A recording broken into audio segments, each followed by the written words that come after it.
Mummy mummy मैं क्या सुन रही हूँ ये? आप सारा घर पूरी प्रॉपर्टी भैया के नाम कर रहे हो?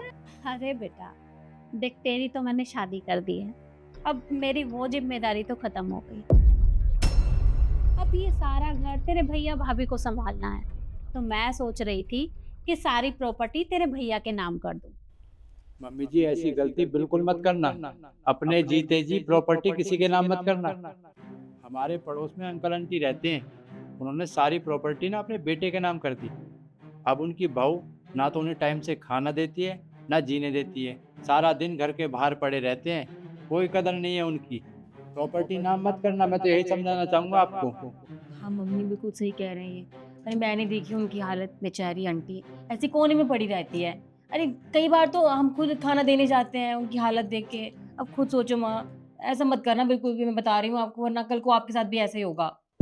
अरे बेटा, ऐसा कुछ भी नहीं होगा, बल्कि तेरे भैया भाभी तो मेरा बहुत ध्यान रखते हैं।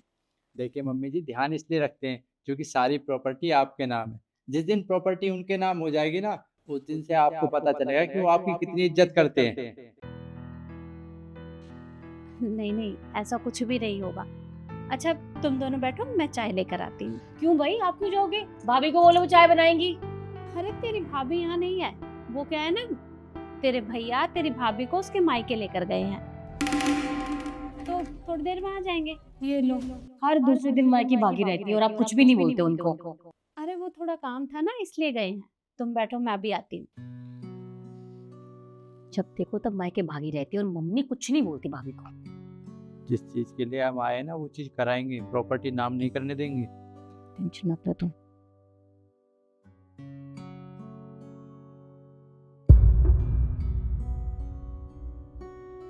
क्या शिखा और दामाद जी सही कह रहे थे? मुझे अपनी प्रॉपर्टी अपने बेटे और बहू के नाम नहीं करनी चाहिए। अगर मेरे साथ भी वही सब कुछ हुआ तो? अरे नहीं नहीं, मैं भी कितनी पागल हूँ, क्या सोच रही हूँ। मेरे बेटे बहू ऐसे थोड़े ना है, वो तो मुझसे बहुत प्यार करते हैं। फटाफट से चाय बनाती हूँ। किशन बेटा, आज मैं वकील साहब के पास गई थी, मैंने सारी प्रॉपर्टी तुम्हारे नाम कर दी है। अब सारी जिम्मेदारी तुम्हें ही संभालनी है। अरे वाह मम्मी, ये तो बहुत अच्छा किया आपने। हाँ बेटा। अच्छा तुम दोनों थक गए होगे, तुम दोनों आराम करो, मैं भी आराम कर लेती हूँ। ठीक है।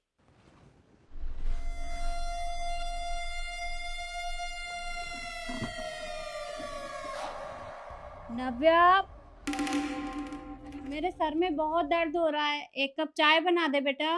मम्मी जी अभी आपको थोड़ी देर पहले ही मैंने चाय दी थी, और अभी ना मैं काम कर रही हूँ, सारा काम पड़ा हुआ है, खाना तक नहीं बना है, वो सब करने के बाद बना दूंगी फिर से।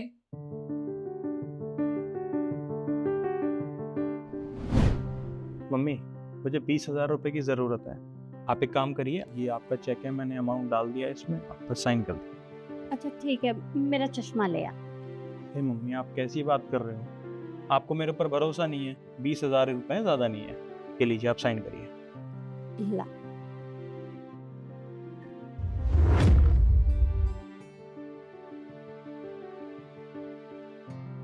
ये ले। ठीक है।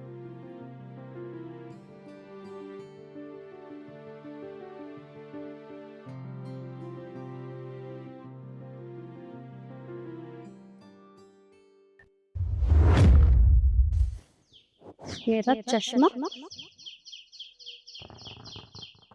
ये यहाँ किसने फेंक दिया?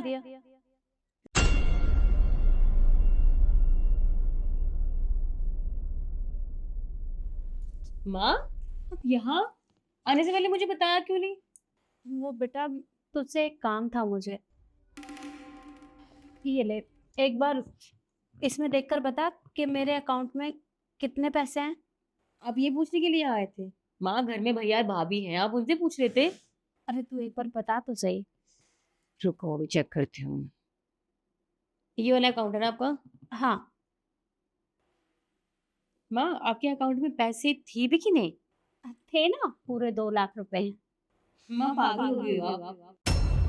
सच में आपको कुछ नहीं पता? अकाउंट खाली है आपका माँ, जीरो बैलेंस दिखा रहा है इसमें। 2 लाख रुपए कहाँ गए? अरे पर ऐसा कैसे हो सकता है? सुबह तेरे भैया ने एक चेक पे साइन करवाए थे मुझसे।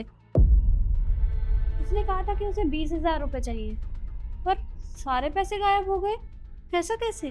क्योंकि सारे पैसे भैया ने जो निकाल लिए। देखा माँ, मैं और तरुण आपको पहले ही समझा रहे थे, पर आपको समझ में तो आ ही नहीं रहा था। अरे तो शुक्र है भगवान का कि नाटक कर रहे थे, नाटक के दौरान ये सब देखने को मिल गया। असली रंग दिखा दिया उन्होंने अपना।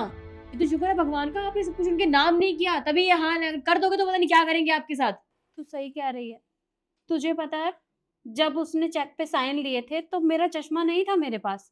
मैंने उससे कहा भी, लेकिन उसने कहा कि माँ पता नहीं चश्मा कहाँ है आपका, आप साइन कर दो, आपको तो भरोसा है ना मुझ पे। और मैंने साइन कर दिए, और जब मैं तेरे यहाँ आ रही थी तो वही चश्मा घर के बाहर पड़ा हुआ था। लो देख लो माँ, मैं आपको कह रही हूँ अभी भी टाइम है आपके पास। उनके नाम कुछ भी मत करना, वरना यही हाल होगा आपका। देखो माँ, मैं आपकी बेटी हूँ, आपने मेरी शादी कहती है, लेकिन ये सब जिम्मेदारी भैया और भाभी की है, आपको संभालना। अब मेरी जिम्मेदारी अपना ससुराल संभालना है, अब मैं आपको थोड़ा ना संभालूंगी। अब ये सब तो आपको देखना है। लो पकड़ो। तूने बिल्कुल सही कहा, मैं अभी जाकर उनसे बात करती हूँ। हाँ, और जो भी फैसला होगा मुझे बताना जरूर। हाँ, मैं और तरुण आ जाएंगे। ठीक है बेटा। ठीक है। ये देखो, अच्छा लग रहा है ना? खुश तो बहुत हो गए ना तुम दोनों आज। सारी प्रॉपर्टी तुम्हारे नाम हो गई है, मेरे अकाउंट के सारे पैसे निकाल लिए हैं तुमने। अरे नहीं मम्मी, ऐसी कोई बात नहीं है, आपको कोई गलतफहमी हुई है। गलतफहमी? मुझे गलतफहमी हो रही है? मेरा सारा अकाउंट खाली कर दिया है तुमने। और तो और मुझे कहा था कि माँ मुझे 20,000 रुपए चाहिए, और चेक में भरी हुई रकम ना देख लूं, इसलिए मुझे चश्मा भी नहीं दिया। मेरा चश्मा बाहर डस्टबिन में फेंक दिया तुमने। मुझे तुमसे ये उम्मीद नहीं थी। अरे मेरी बेटी ने मुझे सही कहा था कि माँ, अपनी सारी प्रॉपर्टी भैया के नाम मत करो। कहीं ऐसा ना हो कि भैया आपके साथ इस तरह का व्यवहार करे, आपको घर से बाहर निकाल दे। लेकिन मैंने तुम्हारे नाम क्या किया सब कुछ? तुमने मेरे साथ वही सब करना शुरू कर दिया। और तुम क्या सोच रहे हो कि सब कुछ मैंने तुम्हारे नाम कर दिया है? नहीं, मैंने तुमसे झूठ कहा था, क्योंकि मैं तुम्हें आजमाना चाहती थी। मैंने कितना भरोसा किया था अपने बेटा बहू पर मुझे नहीं पता था कि तुम मेरे भरोसे को इस तरह तोड़ोगे। मम्मी, मैं अभी भी कह रहा हूँ कि आपको सच में कोई गलतफहमी हुई है। और रही बात प्रॉपर्टी की, तो प्रॉपर्टी के बारे में तो कभी मैंने सोचा ही नहीं। आज तक मैंने आपको कभी नहीं कहा कि प्रॉपर्टी आप मेरे नाम कर दो। आपको सच में कोई गलतफहमी हुई है। और आपका चश्मा जो बाहर फेंका था वो मैंने ही फेंका था, क्योंकि वो टूट गया था, और मैंने आपके लिए नया चश्मा बनवाया है। आप ये लीजिए, ये आपका नया चश्मा। और हाँ, मैं मानता हूँ कि मैंने आपके अकाउंट से पैसे निकाले हैं, वो मैंने गलती करी है, पर उसके पीछे एक वजह है। आपको पता है ना कि जब ये घर बना था तो आपने अपने सारे गहने बेच दिए थे। और नव्या का कहना है कि आपकी कलाइयाँ सोनी अच्छी नहीं लगती, और नव्या ने 2-3 लाख रुपए जोड़े हुए थे, तो हमने आपके लिए कंगन बनवाए हैं। तो बस इसीलिए मैंने 2 लाख रुपए आपके अकाउंट से निकाले। मेरे पास पैसे आने वाले थे, और मैंने सोचा कि आपको पता ना चले, और वो पैसे आएंगे तो मैं आपके अकाउंट में डलवा दूंगा। बस यही बात थी मम्मी।